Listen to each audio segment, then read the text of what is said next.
A beautiful, wonderful place, full of greenery and incredible controversy. Amberl Alesidal is blindfolded running through the woods. Someone is chasing her and knocking her down. Already in the conversation, it is clear that it is the woman's uncle, Ander Alestil, just training Amberl for the race. Amberl's friend tells her that if the guy becomes the chosen one, he will ask for the girl's hand. All the men are surprised to see that the woman will fight alongside them. Lauren wanted to talk Amberl out of it, but she is serious.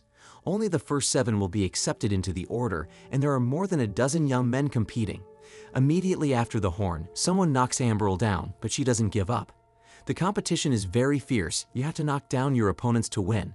Already at the finish line, all the men congratulate the winners one by one. One of the men, hearing that the woman running behind is close, decides to knock the runner down.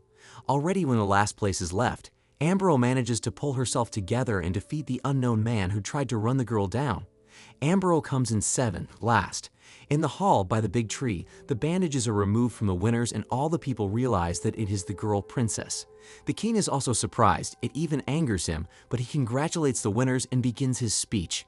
Everyone is in the garden, gathering at the beginning of each year to remember the history of Alesidal. 1,000 years ago, the ancestors fought an army of demons. The elves were destroyed, but the druids used magic and locked the demons behind the wall of prohibition. Stepping forward, one must touch the tree for Alesidal to accept them. At the ceremony, the woman's relatives argue quietly. The older brother cannot understand how Ander could allow Amberl to go to such lengths and still help. The older brother thinks they embarrassed their father before he retires. At this time, it is Amberl's turn to touch the tree, and when this happens, it is as if she is transported into a vision, where many corpses lie near the same tree, and her homeland is being wrecked by some monsters. The man is all frostbite, waking up in a cold, unknown place. In one fell swoop, he creates himself a sword. Will Omsford, a young lad, comes running in with a bark to cure his mother, but it is too late. On his deathbed, the woman hands her son Elfinites. His father possessed them. There is magic in these pebbles. The woman asks to find the druid as her final wish. Will Omsford is saddened by the death of his mother. At the grave, he asks the man the ownership of the magic pouches. He asks the boy to throw them away, for it is the Elfinites who bring magic, and it was they who killed Will Omsford's father. In her room, Amberl is painting, but a vision arises in her mind, which is interrupted by the arrival of Lauren. He is brought by a friend to support the girl, for she has fainted near Alesidal. Amberl draws the creature she saw in the vision. Most do not believe in the magic that has gone with the druids, nor in the story of Alesidal that everyone is told. Will Omsford ponders his mother's last gift and the promise he must keep. The boy says he is going to Stormak to become a healer. His uncle is very worried about the boy and tries to talk him out of it, but all in vain. At the feast, Amberl is very beautiful and charms everyone with her arrival. She thanks Uncle Ander for his help and tells him that she probably cannot give Lauren enough love. The girl feels as if some voice in her head is calling her. Touching a tree, she sees Lauren dying and holding a sword in her hands. After returning to reality, the girl falls and Lauren's real-life boyfriend tries to help her, after which she tells everything that is happening to her. The man doesn't believe it and tries to stop Amberl, as she wants out of the order. However, the girl is frightened by the new vision. She decides to stay away from the guy for his own safety. Will Omsford follows to Stormak. On the way, he is attacked by a troll, but the Eritrea girl saves him. Lauren wonders what Amberl sees. He goes to Alesidal, but sees nothing unusual. At this time, Ander walks in. He thinks that something happened between the couple because after the feast, the girl disappeared. Lauren tells everything Ander knows. The man does not want to believe that the tree is talking to Amberl. Alesidal is in pain. The doctor finds red marks on the bark. The chief physician knows of no similar case.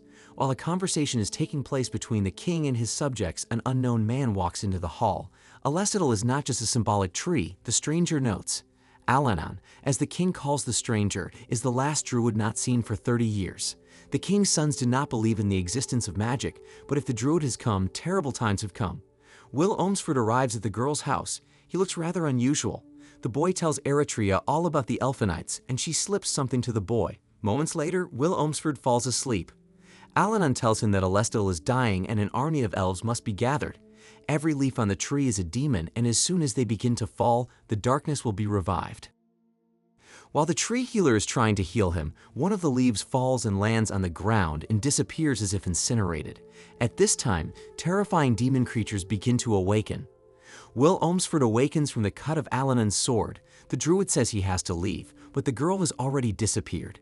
The boy's uncle tells him where Will Olmsford and the Elfenites are, but the girl has stolen them, jeopardizing the men's main goal. The four lands are in great danger, and only Will Olmsford can save them.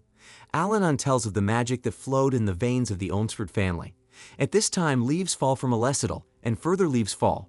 The reborn main demon, thanks to his power, summons others, especially the mask, which, after the kiss of the main, became even more frightening. He is given the task to kill the chosen ones.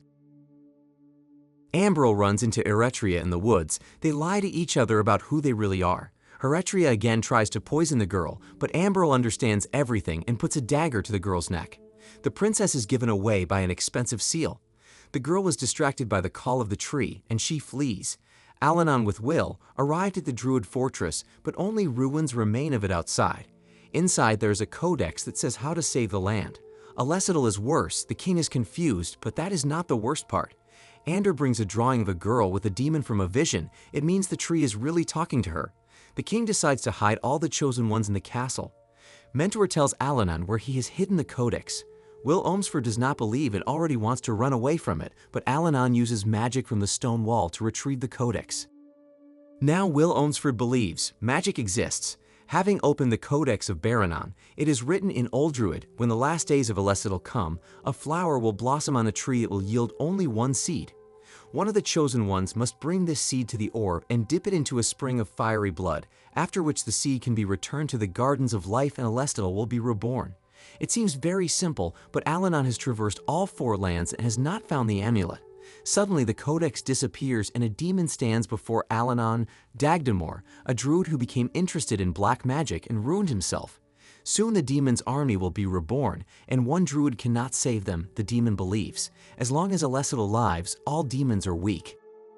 Alanon tries to kill Dagmador, but his sword turns to ice when it collides with his body. It was only a vision, where Alanon learned of the chosen ones who are about to die. Ambril returns to the tree. There is Lauren, to whom she tells everything. It turns out that it is not Ambril's real girl, but only a demon in the body of a princess, killing Lauren. At this time, Alanon has already returned, but he is too late. All the chosen ones are dead except Ambril. The girl in the forest is attacked by an incomprehensible creature. Pictures appear in Alanon's mind of exactly how all the chosen ones died. Dagdamor has sent someone tells the druid to the royal family, and Alanon cannot kill him because the demon has created a dark circle hiding his place. One of the sons wants to take the throne and banish the druid. The king flatly refuses to lead his people and start a war in hard times. Will Olmsford seems very simple. Alanon through magic can return the girl, but the druid will not do it. He gives the boy the task of searching the princess's room, for it may lead to her traces. If Dagdamor finds her before then, the world is over. Ambril wakes up and sees Aunt Perry in front of her. The girl is very happy. She asks about magic and tells her visions. The girl considers herself guilty, for she has broken the rules. There used to be no women among the chosen ones. Eretria is attacked by an unknown wanderer. It is Cephalo's man. It was he who gave the task of robbing the house, but failed. Cephalo already wanted to sell the girl, but she showed him the Elfenites she found. The king at the coffins of all the chosen ones tells Alanon all the experiences, but they are interrupted by Tamlin, who finds the boy in the princess's room.